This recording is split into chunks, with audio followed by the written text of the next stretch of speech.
Ние сме свидетели на нещо добро. Това, което виждаме, е вашето посвещение.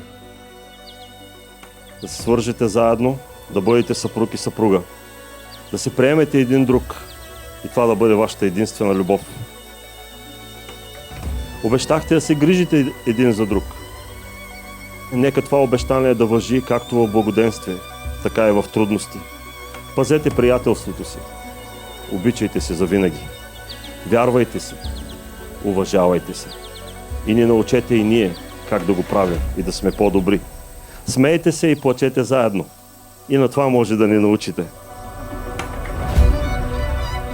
Така както си обещахте вярност, докато смъртта ви раздели, не забравяйте, че истинската стойност на това обещание е единствено и само пред Бога.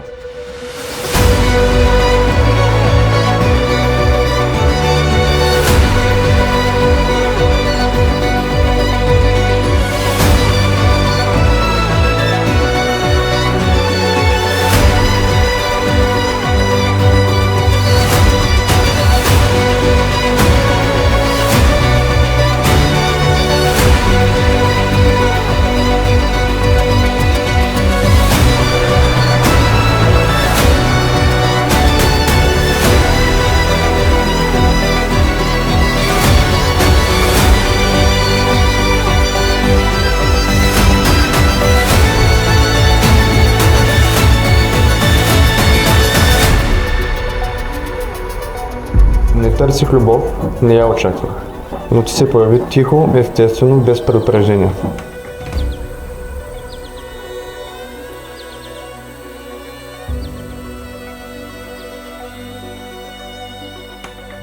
Днес не просто ти казвам да, а ти обещавам да бъда във всяка твоя стъпка. Обичам те тихо, силно и завинаги.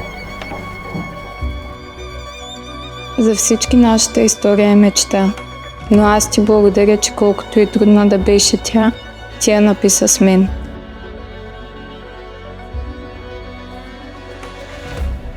Благодаря ти, че правиш малките моменти толкова значими, колкото и големите. Благодаря ти, че ми показа как изглеждат истинската топлина, чистата любов и стабилната опора.